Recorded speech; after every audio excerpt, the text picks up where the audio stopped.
Alors, écoutez, Le Monde, je ne peux pas trop vous répondre, mais en ce qui concerne la France, il y a une espèce d'Obamania.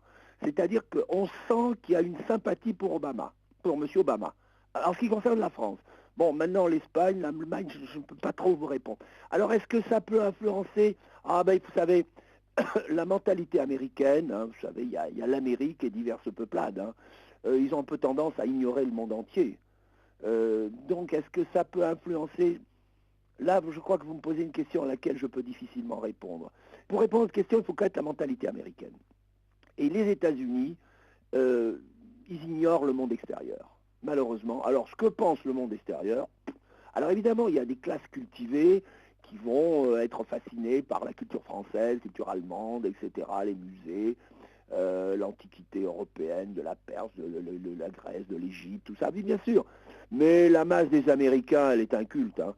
Alors, ils ne savent même pas que la France existe. Hein. Ah, ils connaissent l'Irak, ils connaissent l'Iran, parce qu'on vous tape dessus, mais autrement, je ne pense pas que ce sera un facteur déterminant. Mais il peut gagner avec le lectorat américain. Je vous dis, il peut gagner. Mais l'influence de l'étranger sur l'Amérique, ça me paraît que non, je n'y crois pas beaucoup. Maintenant, il y a aussi l'histoire des colistiers. Monsieur Obama a un colistier qui s'appelle Monsieur Joe Biden et qui est un homme remarquable. Bon. Monsieur McCain a Sarah Palin. C'est une mitrailleuse à gaffe. Et alors, ce qui est effrayant, c'est quand on lui a posé récemment, je n'ai plus la date en tête, il y a 8 jours, 8 jours, quelles étaient les attributions d'un vice-président, ce qu'elle risque d'être, elle ne le savait pas. C'est quelque chose, ça choque les Français. Elle ne le savait pas. Alors imaginez que M. McCain décède, puisqu'il n'est pas très jeune, et ben elle le remplacerait. Imaginez la catastrophe que ça ferait. Donc il est servi par son colistier, et il est également servi par les gaffes de la colistière de M. McCain. C'est ça qui va être déterminant. Et puis alors, vous avez le vote féminin. Et ça, il ne faut pas l'oublier.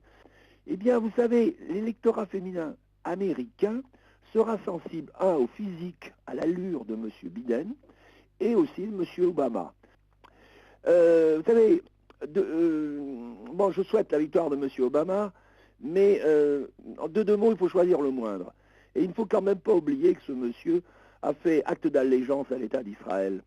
Et je vous ai déjà dit qu'aux États-Unis, il y avait ces fondamentalistes bibliques, et d'ailleurs,